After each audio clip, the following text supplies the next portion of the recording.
Last class में हम लोगों ने ग्रेट डिप्रेशन के बारे में डिस्कस किया था, कैसे जो है इकोनॉमिक क्राइसिस और पॉलिटिकल क्राइसिस जो है pave the way for the Hitler के आने के लिए कैसे वो सिनेरियो क्रिएट कर रहे थे। सो गुड मॉर्निंग, कैसे हो आप लोग। हम लोग डिस्कस कर रहे थे क्लास 9th का history chapter 3। It is about the Nazism and rise of Hitler. तो खैर आज का जो हमारा टॉपिक है basically Hitler's rise to power, कैसे हिटलर जो है पावर गेन किया। तो अगर पब्लिक की बात करें, देखो अल्टीमेटली जो है पॉलिटिकल पावर गेन करना मतलब गवर्नमेंट फॉर्म करना, it always with the support of public.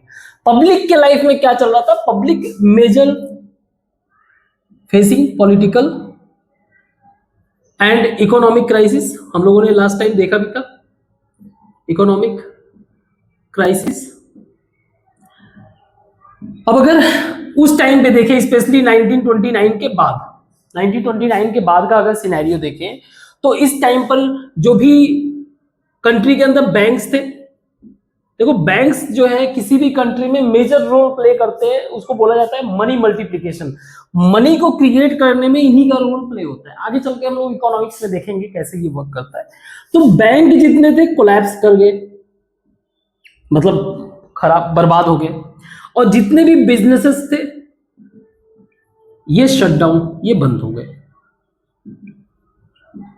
Shutdown हो गए। अब इन सब के कारण जो है जो पब्लिक थे, specially workers, so most of the workers jobless, unemployed हो गए। और जो मिडिल क्लास पीपल थे, मिडिल क्लास पीपल, इनके लाइफ में फियर था, फियर ऑफ पॉवर्टी, कि जो भी इनके पास सेविंग बचा हुआ है वो कहीं बर्बाद ना हो जाए।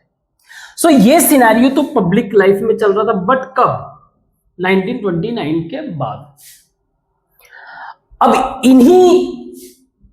इसी टाइम पर राइज होता है हिटलर का, बट हिटलर का कुछ पास्ट भी था। जैसे हिटलर को अगर बात करें, हिटलर इनका बर्थ होता है 1889 में, ऑस्ट्रिया कंट्री में, ऑस्ट्रिया। अगर हमें पता है कि एक उसके पहले एम्पायर था, फर्स्ट वर्ल्ड वॉर के टाइम में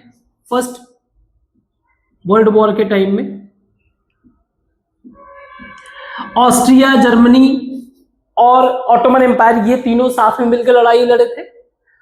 तो ये भी क्या थे, पार्ट ऑफ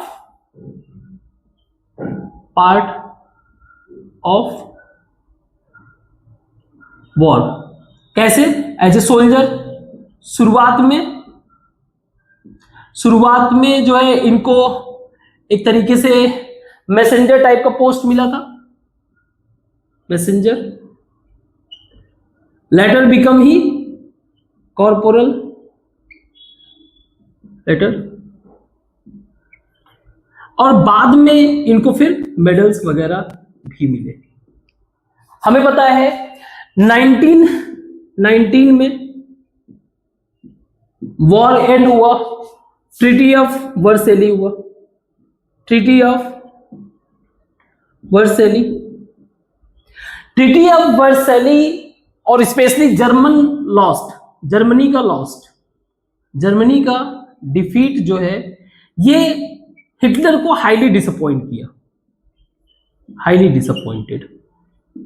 तो इस बात से ये दुखी थे।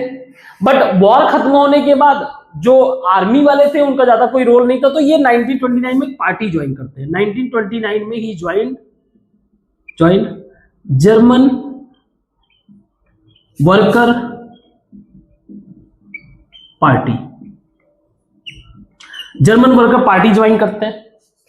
बाद में क्योंकि टैलेंटेड तो थे, ये टैलेंटेड थे, अच्छा ओरेटर थे, है ना, तो बाद में इन्होंने इस पार्टी को ही ओवरटेक कर लिया। यानी कि जैसे जैसे इनका प्रमोशन हुआ पार्टी में, later he overtook this party, इस पार्टी को ओवरटेक कर लिया एंड इसका नाम चेंज कर दिया, रीनेम्ड एज ज्यादा नहीं, इसके आगे नेशनल और सोशलिस्ट की फीलिंग ऐड कर दी है, means national socialist German worker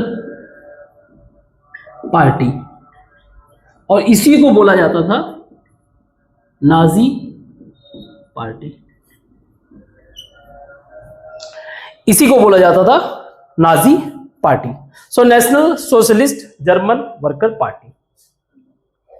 इन्होंने वो उस टाइम पे जो पॉलिटिकल आइडिया चल रहा था सोशलिज्म का, उसको इंक्लूड कर दिया, क्योंकि इसके बेसिस पे इन्होंने ये देख लिया था कि रसिया में क्या हो रहा था। नेशनल शब्द ऐड करने का मतलब ये था कि पूरे जर्मनी को ये कवर कर रहा है। अब जैसे जब इन्होंने ये पॉलिटिकल पार्टी बनाई तो 1923 में ही ट्राइड टू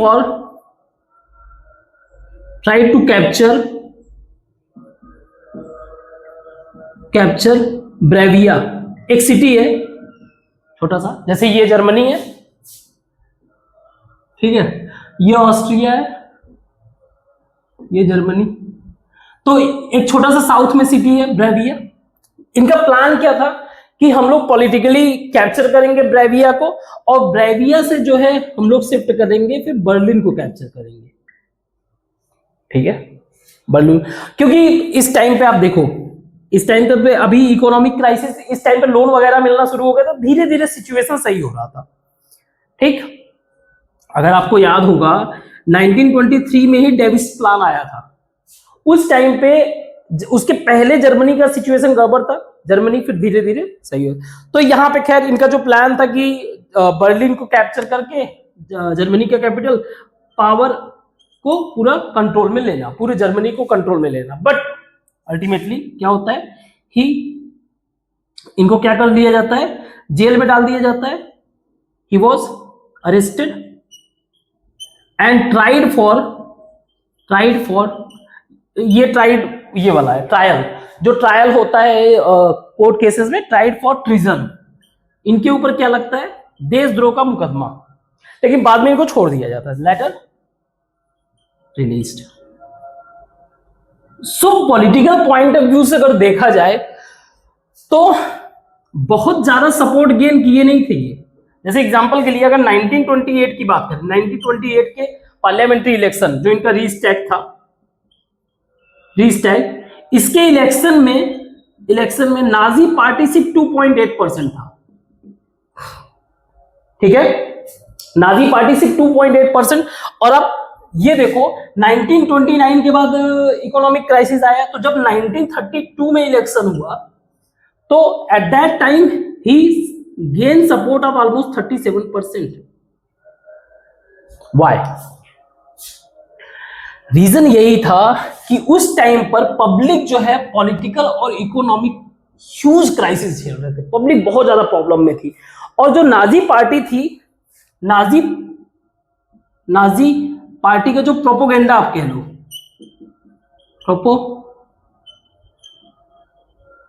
प्रोपोगेंडा, वो क्या था, वो हिटलर को इस तरीके से प्रेजेंट कर रहे थे, जैसे प्रेजेंटेड हिटलर एज मसीहा, कि भैया तुम्हारा हर चीज का सॉल्यूशन जो है यही है, मसीहा। इसके अलावा जो है कह सकते हो सेवियर, सभी का रक्षक कौन है, हिटलर ही हो सकता है। और जब हिटलर को इस तरीके से पार्टी वाले प्रमोट कर रहे थे, तो कई सारे रैलीज वगैरह कंडक्ट कराना, पब्लिक मीटिंग्स कराना, ये सारी चीजें चल रही थी। और मतलब हिटलर क्या बोल रहे थे, हिटलर बातों में क्या प्रेजेंट कर रहे थे, इसको देखते एक मिनट मिटा दो इसको। हिटलर क्या कह रहे थे, हिटलर का कहना यह था कि अगर मैं पावर में आया, ठीक है, इनका क्या कहना था कि if somehow I came in power then I, इनका क्या था कि अगर मैं पावर में आया, ठीक है, आई अनडू, या जो भी हमारे साथ इनजस्टिस हुआ, injustice in treaty of Vercelli, treaty of Vercelli में हमारे साथ जो कुछ भी इनजस्टिस हो उसको मैं चेंज करूंगा, पहला चीज। दूसरा, मैं जो है इंश्योर करूंगा कि वर्कर्स को जॉब मिले एंड यूथ का फ्यूचर सिक्योर हो, फ्यूचर सिक्योर हो। एंश्योर करूंगा वर्कर्स को जॉब मिले और यूथ का क्या हो, फ्यूचर सिक्योर हो। और जितने भी फॉरेनर इन्फ्लुएंसर हैं हमारे कंट्री में, क्योंकि आपने फोकस किया होगा कि ट्रीटी ऑफ वर्सैली के बाद फॉरेन वाले ही जो है आके जैसे ग्रीनलैंड को कैप्चर करना, अपने कंट्रोल में ले, तो फॉरेन इन्फ्लुएंसर बहुत ज्यादा थे। जितने भी फॉरेन इन्फ्लुएंसर हैं इनको थ्रो देम आउट, इनको हम लोग क्या करेंगे, कंट्री से बाहर करेंगे। I will protect my country, protect Germany from any foreign conspiracy, किसी भी तरीके के विदेशी षड्यंत्र से बचाएंगे, conspiracy. And I will make Germany strong. So ऐसे हैवी शब्द बोलते थे लोग। अब पब्लिक जो है इकोनॉमिक क्राइसिस में है, पॉलिटिकल क्राइसिस में है, क्योंकि ऑलरेडी जो है जो गवर्नमेंट पहले जो काम कर रही थी वो वैसे ही मजबूर थे कॉन्स्टिट्यूशन के पॉइंट ऑफ व्यू से, तो वो तो सोल्यूशन कर नहीं रहे थे। तो ना तो गवर्नमेंट के पॉइंट ऑफ व्यू से कोई सोल्यूशन था, ना इकोनॉमी। और ये बंदा जब आके कोई बातें इस तरीके से कह रहा है तो फिर कहीं ना कहीं लोगों के ऊपर इंपैक्ट पड़ा। So he introduce new style of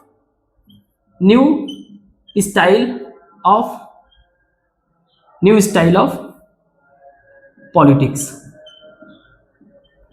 new style of politics, बहुत सारे सिंबल्स वगैरह का यूज किए लोगों को यूनाइट करने के लिए, जैसे स्वास्तिका सिंबल। इसके अलावा जो है मतलब एक सेपरेट काइंड ऑफ वो है ना कि हम लोग नाजी वाले हैं, so Nazi salute,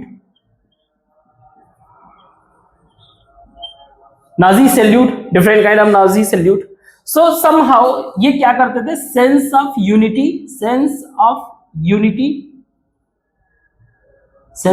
unity infuse करते थे अमंग पीपल।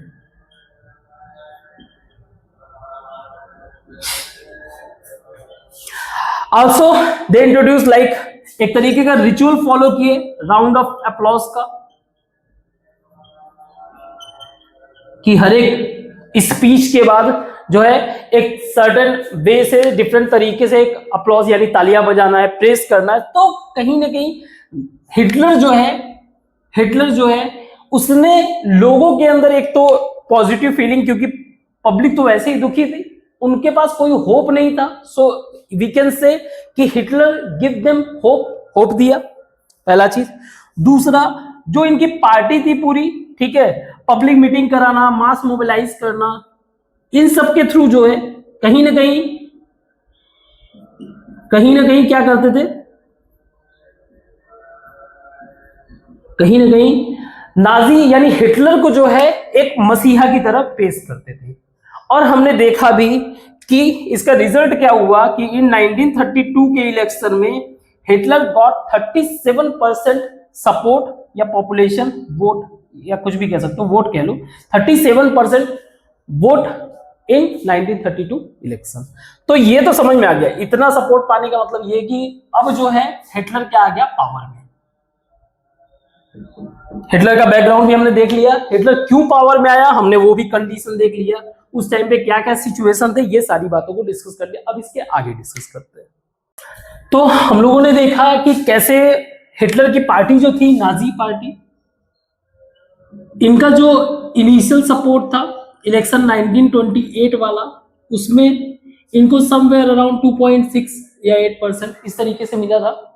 और 1932 में नाजी पार्टी को 37% ऑलमोस्ट वोट मिला। आप एक चीज ध्यान से समझो, पॉलिटिकल स्ट्रक्चर जो इनका था, मान लो हेड इनके प्रेसिडेंट हो गए, और जो लॉ मेकिंग बॉडी थी दैट इज रिस्टैग या कह लो पार्लियामेंट का स्ट्रक्चर कुछ इस तरीके से था कि इसमें बहुत ही रेयर केस में कोई मेजॉरिटी पावर बने, मेजॉरिटी पार्टी कोई सिंगल, बहुत ही रेयर केस। उसका रीजन क्या था? Proportional representation. इस मेथड के कारण जो है बहुत ही रेयर कोई पार्टी जो है सारा मींस मेजॉरिटी में पावर में आया, और ये था हिटलर का पार्टी, नाजी पार्टी, जो कि मेजॉरिटी में पावर में आया। तो जो यहां के प्रेसिडेंट थे, प्रेसिडेंट कॉल्ड हिटलर, या ऑफर कह लो Hitler for chancellor post. Obvious ही बात है, मेजॉरिटी पार्टी थी तो इनको चांसलर बनना ही था। सो जनवरी 1933 जब हिटलर बिकेम चांसलर। अब ये बात हिटलर को भी पता था कि आगे चल के जो है हमारी पार्टी ऐसी है कि कहीं ना कहीं जो है क्या हो जाएगा, लूज कर ही देंगे मेजॉरिटी, और अगर जब मेजॉरिटी लूज करेंगे तो हमारा पावर खत्म। सो इसीलिए हम लोग जो टॉपिक पढ़ रहे हैं इससे डिस्ट्रक्शन ऑफ डेमोक्रेटिक रूल। कैसे हिटलर ने डेमोक्रेटिक स्ट्रक्चर को डिसमेंटल किया, उसके बारे में हम लोग ये चीज समझ रहे हैं। तो इन्होंने क्या किया, फरवरी में 1933 अ मिस्टीरियस फायर इन रीस्टैग में जो है आग लग गया मिस्टीरियसली। अब कैसे लगा, क्या लगा, तो हिंट तो समझ में आ ही जाता है कि कैसे लगा होगा, बट खैर मिस्टीरियस फायर लगा। और ब्लेम किसको दिया गया? ब्लेम दिया गया कम्युनिस्ट को। सी ये जो कम्युनिस्ट, वही इस पार्टिस्ट वाले, जर्मन कम्युनिस्ट पार्टी वाले, इन लोगों से हिटलर बहुत नफरत करता था। अब देखो हिटलर का जो विचारधारा था वो यही था कि हमारा जो जर्मनी था उसका एक तरीके से रिवाइवल ऑफ जर्मनी, जो पहले जर्मनी का पावर था उसको वापस से रिवाइव करना। That is the reason. इसी विचारधारा के कारण इन्होंने किसको कन्विंस कर लिया था? इन्होंने अपने सपोर्ट में तो सपोर्ट इन्होंने गेन कर लिया था किसका? कंजर्वेटिव्स का। क्योंकि कंजर्वेटिव भी क्या चाहेंगे, जो पहले ओल्ड सिस्टम है, ओल्ड ऑर्डर है, वही मेंटेन करो।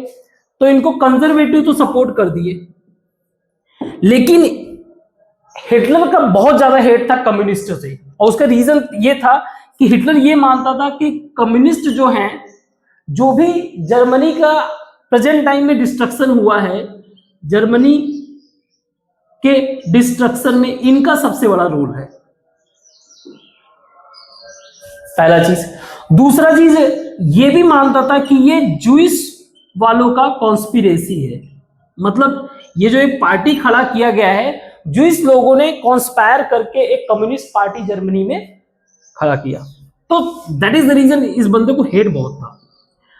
तो यहां पे क्या हो गया, रीस्टैग में आग लग गया। रीस्टैग में आग लगने के कारण आप समझ के देखो, हमने पॉलिटिकल स्ट्रक्चरिंग का पढ़ा था कि किसी भी इमरजेंसी सिचुएशन में पावर किसके पास चला जाएगा? प्रेसिडेंट के पास। प्रेसिडेंट के पास आर्टिकल 48 के अंतर्गत ये क्या कर सकते हैं, लोगों के सिविल राइट्स को भी क्या कर सकते हैं, खत्म कर सकते हैं, सिविल राइट्स को भी एंड कर सकते हैं। अपार्ट फ्रॉम दैट ये रूल कर सकते हैं, रूल थ्रू डिक्री। ये हमें पता है, इस वाले स्ट्रक्चर के बारे में हम लोगों ने पहले भी डिस्कस किया था। तो आग लगने के बाद देखो, ये जो हिंडनबर्ग थे, प्रेसिडेंट जो थे उनका नाम था हिंडनबर्ग, नाम लिखा हुआ है, वैसे भी जरूरी नहीं है। हिंडनबर्ग ये एक बूढ़े व्यक्ति थे, ठीक है, काफी बूढ़े हो गए थे। तो इनको हिटलर ने कन्विंस कर दिया कि देखो सर जी, सिचुएशन इमरजेंसी है, ठीक है, तो एक आप ऑर्डर पास करो, एक डिक्री पास करो। तो 28 फरवरी को 28 फरवरी 1933 को एक डिक्री पास हुआ जिसका नाम था फायर डिक्री। Fire decree. अब इस डिक्री के अंदर क्या था, इस डिक्री के अंतर्गत इसने क्या किया, सस्पेंडेड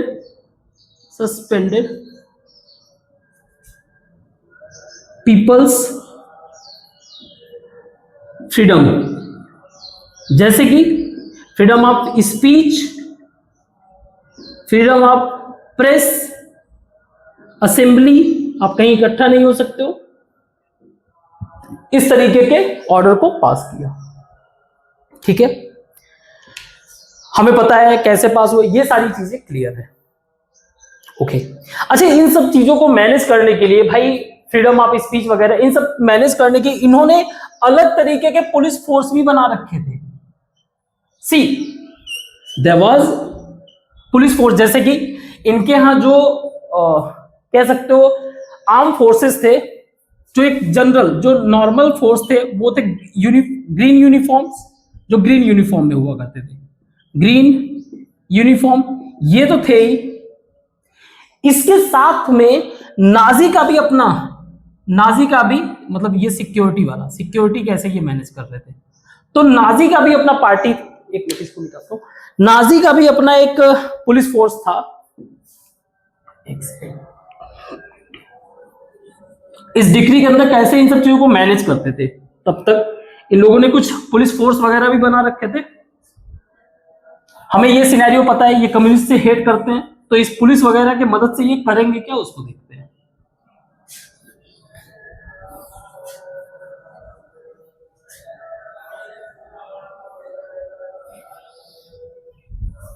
तो एक तो इनका जो जनरल पुलिस फोर्स था, arm surveillance and security forces. एक तो नॉर्मल ग्रीन यूनिफॉर्म वाले पुलिस थे, ये रेगुलर पुलिस जर्मनी के थे ही। साथ में एक थे स्टॉर्म ट्रूपर्स,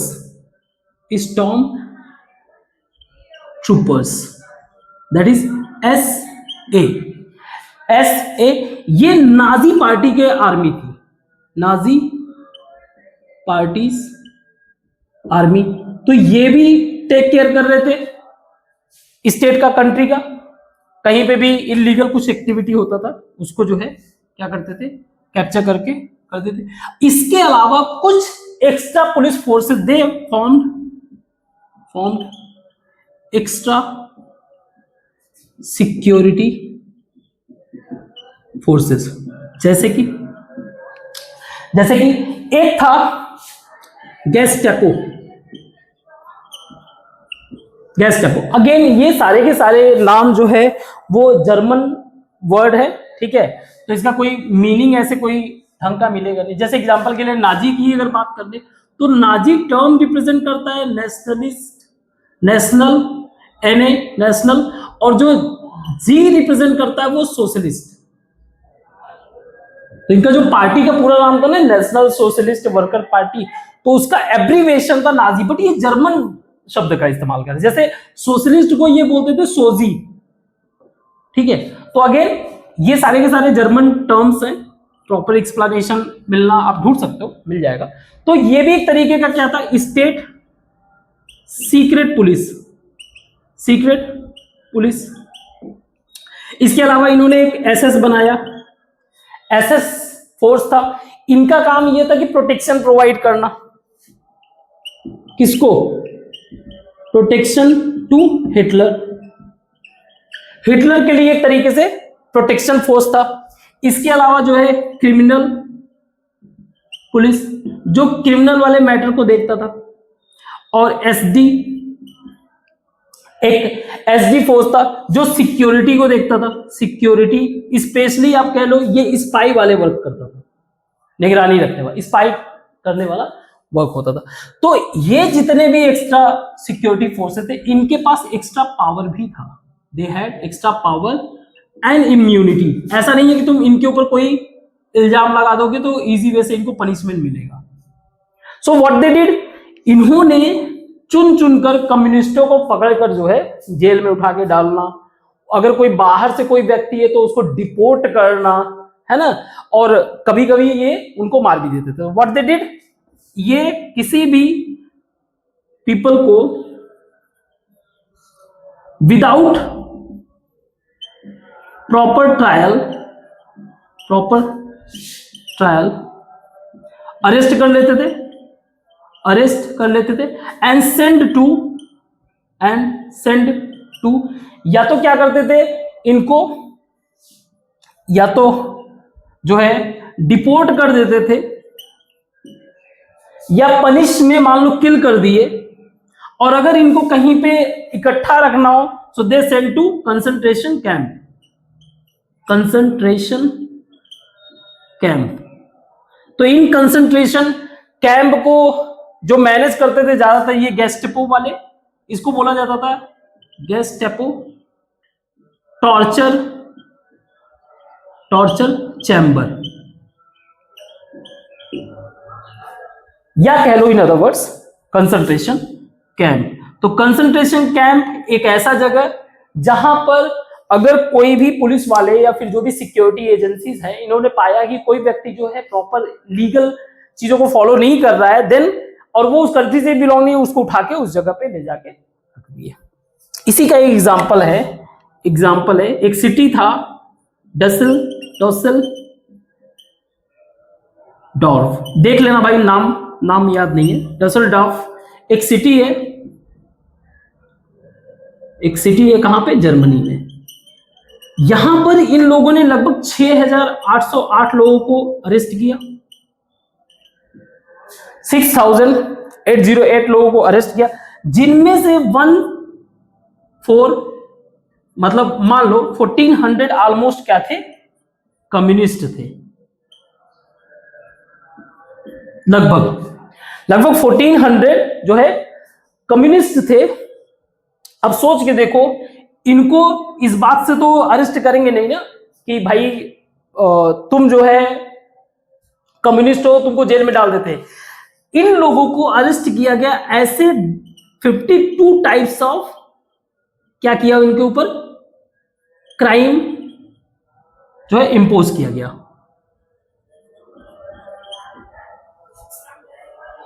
या कह लो 52 टाइप्स ऑफ केसेस में, अलग अलग डिफरेंट केसेस में इनको अरेस्ट किया गया, डिफरेंट केसेस में अरेस्ट किया गया। और वो कई सारे थे, जैसे कोई ज्यूस थे, कोई जिप्सीज थे, कोई डिसेबल्ड थे, ये सारी चीजें देखने को मिल रहा था। बट ज्यादातर वो थे जो कम्युनिस्ट पार्टी से ही बिलोंग करते थे। तो ये इनका एक destruction level, what they did, इनको अरेस्ट करना, इनमें से जो बाहर के हैं उनको डिपोर्ट कर देना, उनके कंट्री में भेज देना, अदरवाइज कंसंट्रेशन कैंप में ले जाना, और यहां पे इनको परसिक्यूट करना, वही अगर ट्रायल हुआ तो ट्रायल, पनिशमेंट करना पनिशमेंट, अदरवाइज किल भी करते थे। तो ये सारी चीजें चल रहा था, ठीक है। अब ये इतना अथॉरिटी इनको मिला कैसे? देखो, इस बात का तो इनको डर था कि कल को अगर वापस से इलेक्शन होगा, 1932 में हुआ तो अगला 36 में होगा, तो कल को वापस से इलेक्शन होगा तो इनका तो पावर चला जाएगा। दैट इज इन्होंने इस दौरान एक काम किया। 3 मार्च, अगेन डेट चेक कर लेना, 1933। जब भी कोई फैक्चुअल इंफॉर्मेशन है, प्लीज, जैसे कोई नाम है, कोई नंबर्स हैं, these are the factual information, you just have to cross check. आप अपने बुक से इसको क्रॉस चेक करोगे, क्योंकि जरूरी नहीं कि मुझे याद रहता है, ठीक है। 3 मार्च 1933 को जो है एक इनेबलिंग एक्ट पास हुआ, इनेबलिंग एक्ट पास हुआ। अब एक बात समझो, हमें पता है कि फरवरी में रीस्टैग में आग लग गया था, तो यहां पे फिर एक्ट कैसे पास हुआ? देखो, इस टाइम अच्छा कम्युनिस्ट वालों को जो है जेल में कर लिया, तो बाकी के जो सोशलिस्ट हों, चाहे कैथोलिक हों, चाहे और कोई भी, इन लोगों को डराकर पार्लियामेंट का बुलावा किया गया। पार्लियामेंट आया, मीट हुआ, मतलब ये लोग कहीं भी मीट हुए तो पार्लियामेंट हो गया ना। तो ये लोग मीट किए और इन्होंने एक्ट जो पास किया, इस एक्ट में एक तरीके से जो ओवरकम ये था, आउटकम ये था कि इट साइडलाइन पार्लियामेंट यानी कि Reichstag and gave power to Hitler. इस एक्ट ने क्या किया, हिटलर को पावर दे दिया, gave power to Hitler to rule country through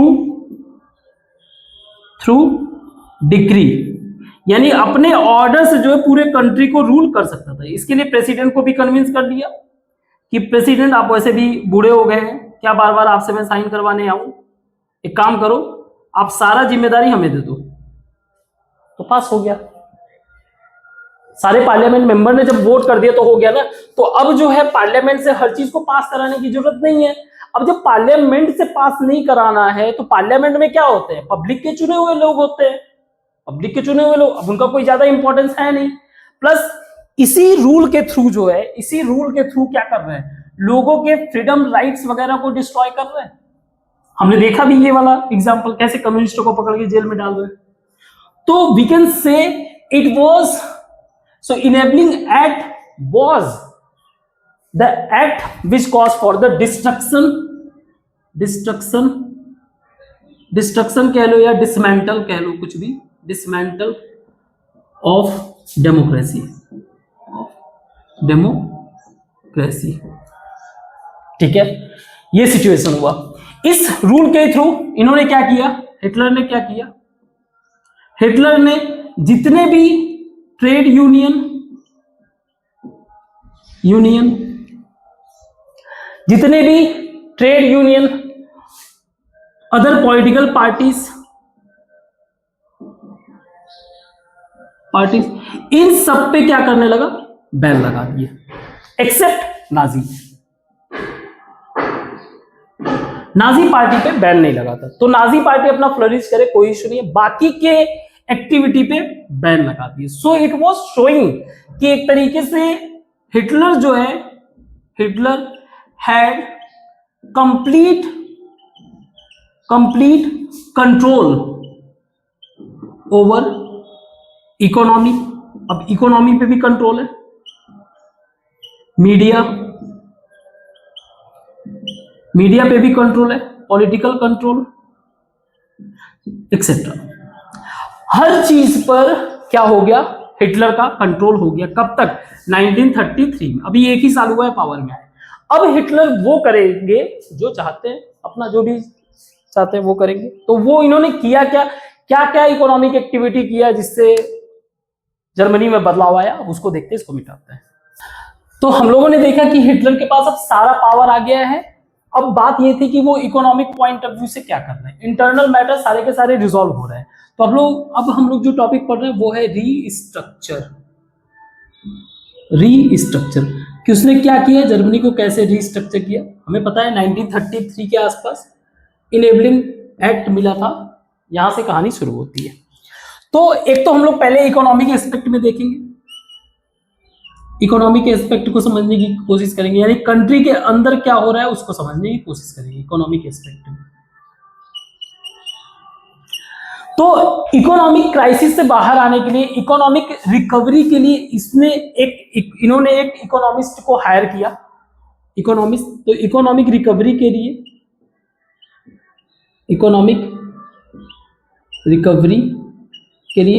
एक इकोनॉमिस्ट थे, उनकी मदद से इकोनॉमिस्ट थे जिनका नाम था ज़ाल्मर सैसेट। अगेन जर्मन टर्म्स है, ठीक है, जर्मन टर्म्स है, प्रोनाउंसिएशन गलत हो सकता है, सो प्लीज अवॉइड, स्पेलिंग गलत हो सकता है, इसको भी अवॉइड, बुक में चेक करोगे आप, फैक्चुअल इंफॉर्मेशन है। सो ज़ाल्मर सैसेट, इन्होंने क्या किया, he introduce concept of full production and full employment. ना फुल प्रोडक्शन का मतलब क्या है, हमारे पास जितने भी रिसोर्स हैं उन सब रिसोर्स का हम इस्तेमाल करेंगे, मींस यूटिलाइजिंग ऑल रिसोर्स, जितने भी हमारे पास रिसोर्सेज है उन सभी रिसोर्सेज का हम क्या करेंगे, इस्तेमाल करेंगे। फुल एम्प्लॉयमेंट मीन्स सभी को जॉब देंगे। अब इन सब काम के लिए ऑब्वियस ही बात है पैसा चाहिए। सो दे टुक लोन लेंगे, प्लस बहुत सारे लोगों को जिनको इन्होंने कंसंट्रेशन कैंप में डाला था उनकी प्रॉपर्टीज को ग्रैब करके सीज करके उससे भी पैसे रिकवरी। सो पैसे का कोई दिक्कत नहीं था, लोन वगैरह से आ रहा था। अब इसका रिजल्ट क्या हुआ, इसका रिजल्ट हमें देखने को मिला in the form of German super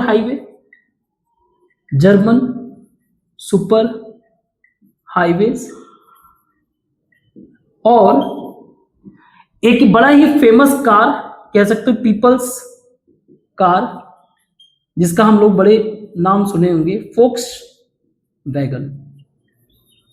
ये भी इसी टाइम का आउटकम है।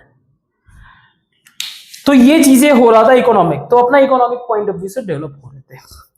फॉरेन पॉलिसी के पॉइंट ऑफ व्यू से इनका क्या था, क्योंकि अदर कंट्री भी तो आसपास में है ना, उनके हिसाब से ये क्या कर रहे थे, तो इनका फॉरेन पॉलिसी क्या था। फॉरेन पॉलिसी हमने देख लिया, इंटरनल मैटर यानी पॉलिटिकल मैटर हमने देख लिया, हमने देख लिया इकोनॉमिक पॉइंट ऑफ व्यू से ये क्या कर रहा है समझ में आ गया।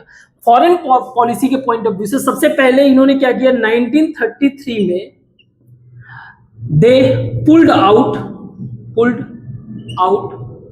From league of nation. जैसे आज के टाइम में हमें यूएन पता है, वैसे ही फर्स्ट वर्ल्ड वॉर के बाद लीग ऑफ नेशन बना था, उसके फेलियर के बाद ही यूनाइटेड नेशन बना, जो हमें पता है। लीग ऑफ नेशन हुआ करता था तो उससे बाहर आ गए। अब उससे बाहर आते ही सबसे पहला काम इन्होंने किया वो था ग्रीनलैंड रीऑक्यूपाइड। देखो जब ट्रीटी ऑफ वर्सैली हुआ था उस दौरान जो है क्या हुआ था कि जो ग्रीनलैंड था उसको डीमिलिटराइज जोन कर दिया गया था। डीमिलिटराइज्ड यानी कि कोई भी आर्मी यहां पे नहीं होगा। लेकिन जैसे ये पावर में आए 1933 के बाद जो है इन्होंने क्या किया, यहां पे अपने ट्रूप्स को भेज दिए, तो एक तरीके से ग्रीनलैंड कैप्चर में हो गया। 1936 में, अब ईयर देख लेना अगेन, ठीक है, 1936 में जर्मनी ने ऑस्ट्रिया को खुद में मर्ज कर दिया। और किस बेसिस पे किया, देखो हिटलर भी क्या था, ऑस्ट्रिया का था, और किस बेसिस पे ये किया कि देखो ऑस्ट्रिया के अंदर जर्मन स्पीकिंग लोग बहुत सारे हैं, जर्मन स्पीकिंग पीपल बहुत है। इस बेसिस पे इन्होंने क्या किया कि जर्मन को वापस एम्पायर बनाना चाहिए, और वी किस पॉइंट ऑफ व्यू से कि one people one empire and one leader. इस स्लोगन के बेसिस पे इन्होंने क्या किया, लोगों को, ऑस्ट्रिया को क्या किया, कैप्चर कर लिया, यानी ऑस्ट्रिया को अपने कैप्चर मतलब कि अपने कंट्रोल में कर लिया। अपार्ट फ्रॉम दैट 1938 में इन्होंने इसी कंसेप्ट पे कि जर्मन स्पीकिंग पीपल जो है, चिकोस्लोवाकिया का एक जगह है, चिकोस्लोवाकिया का एक जगह है जिसका नाम है सुडेनटेनलैंड। यहां पे भी जर्मन स्पीकिंग पीपल है, तो इनको क्या किया, इसको भी क्या कर लिया, कैप्चर कर लिया। ठीक है, अब इस टाइम तक ना तो फ्रांस ने कुछ बोला और ना ही इंग्लैंड ने, क्योंकि ये लोग क्या थे, फर्स्ट वर्ल्ड वॉर के विनर थे। जो भी इनके साथ कुछ हो रहा था ना तो ये कुछ बोल रहे थे और ना ही जो है इंग्लैंड, क्योंकि इनका भी एक तरीके से मानना ये था कि भाई जो ट्रीटी ऑफ वर्सैली था, ट्रीटी ऑफ वर्सैली थोड़ा ज्यादा ही हार्श था। ट्रीटी ऑफ वर्सैली हार्श था किसके लिए, जर्मन के लिए, तो इन्होंने कुछ कहा नहीं उस टाइम पे। So it was a kind of unspoken support, किसको, हिटलर को। हिटलर के हर एक काम को, यहां पे तुम कुछ बोल नहीं रहे हो तो it was a kind of unspoken support. अब इसी दौरान जो है आप ये भी समझो, साल्मर जो है इसने हिटलर को सजेस्ट किया, इसने ये कहा कि सर जी आप जो ज्यादा से ज्यादा आर्म बिल्ड करने में जो पैसा लगा रहे हो, मींस मनी जो स्पेंड कर रहे हो, ये गलत है। रीजन आप समझो, रीजन ये था कि एक तो ऑलरेडी हम लोग जो भी काम कर रहे हैं इकोनॉमिक डेवलपमेंट के लिए वो लोन पे लेकर कर रहे हैं, और कोई भी पैसे का मतलब है कि कोई एक एसेट क्रिएट करना। अब आप वॉर में अगर लड़ने जा रहे हो, अब वॉर में वो एसेट ही डिस्ट्रॉय हो जा रहा है तो उस पैसे की कोई वैल्यू रहेगा? हर एक पैसे की वैल्यू तभी है जब उसके पीछे कुछ एसेट हो। जैसे इसने रोड क्रिएट किया, it's a kind of asset. Car बनाया, it's a kind of asset. तो इसने यही सजेस्ट किया कि एक तो हम लोग ऑलरेडी डेफिसिट फाइनेंस, मतलब कि हम लोग घाटे में चल रहे हैं, और आप जो है ये काम कर रहे हो, बहुत गलत है। तो हिटलर ने बोला भाई चल निकल यहां से। तो इनको क्या करना पड़ा, फाइनली इनको लीव करना पड़ा। अब लीव करने का बात समझो, हिटलर का क्या मानना था कि जब हम लोग कोई किसी भी अदर कंट्री के टेरिटरी को, जब हम लोग टेरिटरी को, ये क्या सोच रहे हैं, इनका मानना ये था कि जब हम लोग कोई टेरिटरी को ऑक्यूपाई कर रहे हैं, टेरिटरी ऑक्यूपाई का मतलब ये कि हम लोग रिसोर्स मिल रहा है हमें, भाई वहां पे मिनरल्स होंगे, लोग होंगे, they are kind of resource, और यही रिसोर्स हमें क्या करेगा, इकोनॉमिक क्राइसिस से बाहर लाएगा, इकोनॉमिक क्राइसिस का सॉल्यूशन। ऐसा लगता है। तो एक तरीके से ये वॉर को क्या कंसीडर कर रहे थे, war as a medium to resolve the economic crisis in our nation, ये ऐसा सोच रहे थे, ये हिटलर की सोच थी। ठीक है, तो इसी को आगे बढ़ते हुए सितंबर 1939 they attack on Poland, Poland पे भी अटैक कर दिया। एक बार विजुअलाइज कर दो, ये रहा जर्मनी, नीचे आपके ऑस्ट्रिया, यहां पे चिकोस्लोवाकिया, इधर आपका पोलैंड, इधर नीचे साइड में फ्रांस, और यहां पे आपका इंग्लैंड।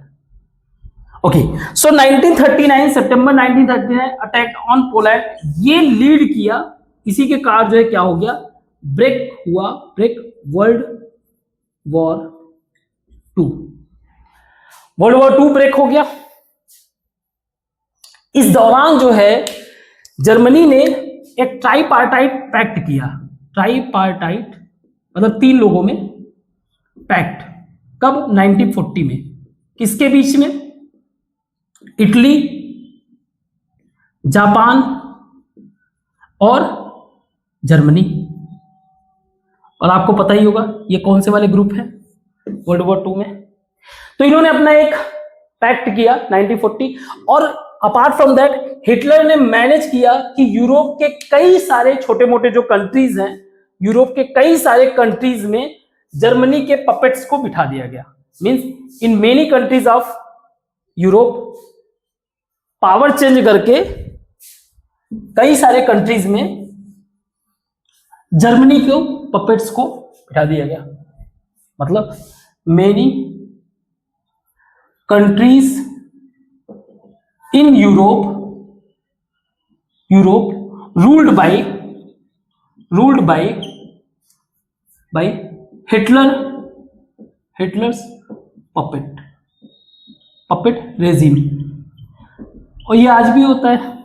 आपने अभी रिसेंटली देखा होगा कि कैसे जो है बांग्लादेश में जो है आंदोलन हुआ, नेपाल में आंदोलन हुआ। ऐसे हर एक कंट्री, जो कंट्री जो है बिग पावर्स के आगे नतमस्तक नहीं होते हैं, उनको हटाकर उनके अकॉर्डिंग जो रूलर्स होते हैं उनको इस्टेब्लिश करना। हमारे कंट्री में भी प्रयास कर रहे हैं, क्योंकि मोदी जी सुन नहीं रहे, तो सोच रहे हैं कि इनको हटाकर उनके हिसाब से जो उनकी बातों को माने, स्पेशली मान लो यूएस की अगर बात करें, तो इनको लगता है कि जो यूएस की बातों को मानेगा उसको इस्टेब्लिश करेंगे। तो इट वाज द टाइम 1940 एक ऐसा पीरियड था जब Hitler was at his highest, अपने सबसे हाईएस्ट पोजीशन पे था। ठीक है, तो ये समझ में आया। आगे हम लोग डिस्कस करते हैं। तो हमने देखा कि कैसे हिटलर जो है ज्यादा से ज्यादा टेरिटरी ऑक्यूपाई करने का सोच रख रहा था, टेरिटरी ऑक्यूपाई। इसी थॉट के पॉइंट ऑफ व्यू से ये बहुत टाइम से सोच रहे थे कि कैसे ईस्टर्न यूरोप को, ईस्टर्न यूरोप स्पेशली मान लो रसिया वाला एरिया, इसको कैसे क्या किया जाए, कैप्चर किया जाए। और रीजन ये था कि ये हाईली रिसोर्सफुल एरियाज था, एग्रीकल्चरल एक्टिविटी बहुत अच्छा होता था, तो ये इंश्योर करेगा अगर इस एरिया को किसी तरीके से कैप्चर कर ले तो इंश्योर करेगा फूड सिक्योरिटी जर्मन के लिए और लिविंग स्पेस, ज्यादा बेहतर जगह मिल जाएगा रहने के लिए। इन्हीं बातों को ध्यान में रख के हिटलर ने क्या किया, Hitler troop in June 1941 attacked on Soviet Union, Soviet Union यानी कि रसिया के ऊपर अटैक। और ये हिटलर का एक तरीके से हिस्टोरिकल ब्लंडर था। अब आप रीजन समझो, एक तो सोवियत यूनियन स्ट्रॉन्ग पावर, ठीक है, स्ट्रॉन्ग पावर, ये मान लो जर्मनी है। अब ये इधर की तरफ गए, स्ट्रॉन्ग पावर लड़ने के लिए ज्यादा आर्मी चाहिए। तुमने जब ज्यादा आर्मी इधर मूव किया तो वेस्टर्न फ्रंट जो इस साइड वाला था वो तो इंग्लैंड और फ्रांस के लिए ओपन छोड़ दिया। So this move left western front, जो वेस्टर्न बाउंड्री था, बॉर्डर था, फ्रंट वल्नरेबल मतलब कमजोर छोड़ दिया फॉर इंग्लैंड। तुम इधर तो लड़ने जा रहे हो, ठीक है जाओ, इधर तुमने कमजोर छोड़ दिया। तो इंग्लैंड ने जो है एरियल बॉम्बिंग भी किया, एरियल बॉम्बिंग और मल्टीपल अटैक्स। और इधर ईस्टर्न साइड में सोवियत इनको बोला जाता था रेड आर्मी ने crust German force in Stalin guard, एक सिटी था इनका, city in Germany Volga river के पास। वहां पर इन लोगों ने जर्मन आर्मी को खूब कूटा एंड दे रिट्रीट, मतलब वापस ले गए, रिट्रीट देम टिल बर्लिन तक इसको जो है वापस लेके गए पीटते पीटते जर्मन आर्मी को। और हम लोगों ने जो पहला स्टोरी पढ़ा था शुरुआत में, हेलमुथ वाला जो स्टोरी था वो यही था कि रेड आर्मी जो है आ चुकी है और इसके बाद बाकी का कहानी हमें पता ही है। तो ये हमारा जो है स्ट्रक्चर हो गया। अपार्ट फ्रॉम दैट वॉर को एंड करने में मेजर रोल प्ले किया यूएस ने। तो यूएस वाला कहानी क्या था, यूएस शुरुआत में resist to be part of war का पार्ट बनना नहीं चाहते थे। रीजन ये था क्योंकि because they don't want again any economic crisis. जो इन लोगों ने इकोनॉमिक क्राइसिस झेला था 1929 वाला, वापस से ये रिपीट नहीं करा, इसलिए ये अपने आप को दूर ही रखते थे। लेकिन जापान का जो टेंडेंसी था उस टाइम पे, जापान अपने आप को एक्सपैंड कर रहा था, अब अगर एक बार के लिए वर्ल्ड मैप आप देखो तो ये हमारा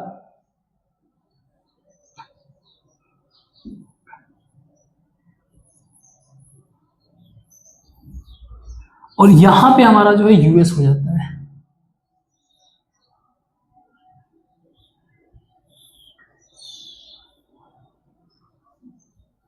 यहाँ पे जापान है, इत्तूसा। अब जापान ने उस टाइम पे 1945 के आसपास जो है इसने जो है पूरे एरिया, मतलब मान के चलो ये वाला पूरा एरिया, ये वाला एरिया का मतलब क्या है, ये वाला पूरा एरिया का मतलब ये हो गया आपका जो अभी के टाइम में वियतनाम है, मलेशिया है, लाओस है ना, थाईलैंड, इन सबको कैप्चर कर लिया, चाइना के मेजर पार्ट को कैप्चर कर लिया और इसकी तरफ ये मूव कर रहा था। यहां पैसिफिक ओशन है, पैसिफिक ओशन के अंदर कई सारे जो है क्या थे, कई सारे यूएस के जो है यूएस के आर्मी बेस थे, आर्मी नेवल बेस कह लो, नेवल बेस थे, आर्मी नहीं कहेंगे, नेवल बेस थे। यहां पे यूएस के कई सारे नेवल बेस थे। इन्होंने क्या किया, जापान वालों का एक्सपैंड करना चाहते थे ईस्ट की तरफ। इन्होंने गलती क्या कर दिया, वैसे तो यूएस इसका पार्टिसिपेट होना नहीं चाहता था, जापान बॉम्ब, इन्होंने बॉम्ब कर दिया, अटैक कर दिया ऑन पर्ल हार्बर बंदरगाह, ठीक है, इस पे अटैक कर दिया। यूएस ने क्या किया, यूएस को ना चाहते हुए भी US become part of war and finally वैसे तो हिटलर के डेथ के बाद जो है वॉर एंड हो गया था, मींस मई 1945 वॉर एंडेड, कैसे, आफ्टर हिटलर्स डेथ, ये तो हो गया था, ठीक है। लेकिन इधर इनकी हरकतें बंद नहीं हो रही थी, तो फाइनली यूएस ने ड्रॉप किया atomic bomb on Japan. Hiroshima Nagasaki सुना होगा, ठीक है, जिसके कारण पूरी तरीके से जापान के भी जो एस्पिरेशन थे वो खत्म हो गए, कई सारे लोग मारे गए। तो इस तरीके से सेकेंड वर्ल्ड वॉर जो है ओवर हुआ। लेकिन इस वॉर के आउटकम क्या हुआ, देखो सोवियत आर्मी ने जो है बर्लिन तक अटैक किया, तो major part of eastern Europe जो है किसके कैप्चर में आ गया, major part of eastern Europe जो है रसिया के कैप्चर में आ गया। तो रसिया का और भी ज्यादा, जो सोवियत यूनियन था उसका और भी ज्यादा एरिया एक्सपेंड हुआ और दे कैप्चर्ड टिल ऑलमोस्ट 50 इयर्स जो है सोवियत यूनियन क्या किया, इतने एरिया को मेंटेन रखा था। बाद में जो है आपको पता होगा 1989-90 में जो है यूएसएसआर ब्रेक होता है, जो भी के टाइम में हम लोग रसिया और अदर पार्ट देखते हैं, रसिया है, कजाकिस्तान है, अर्मेनिया, बहुत सारे कंट्रीज है, ये ब्रेक होके जो है अलग अलग कंट्री बन जाते हैं। तो आज के लिए बस इतना ही रखते हैं। इसके आगे हम लोग, अब ये तो वॉर तो एंड हो गया अपनी जगह, लेकिन हम एक वो भी देखेंगे ना कैसे सोच रहे हो, क्योंकि जब हम लोग हिटलर की बात करते हैं तो हम लोग देखते हैं कि किस तरीके से इन्होंने सप्रेशन किया था, लोगों को मारा था, उस पॉइंट ऑफ व्यू को समझना है, जिसको समझने के लिए हमें उस पॉलिटिकल पार्टी के पर्सपेक्टिव को समझना रहेगा। वो हम लोग आगे क्लास में डिस्कस करेंगे, ठीक है। Thank you.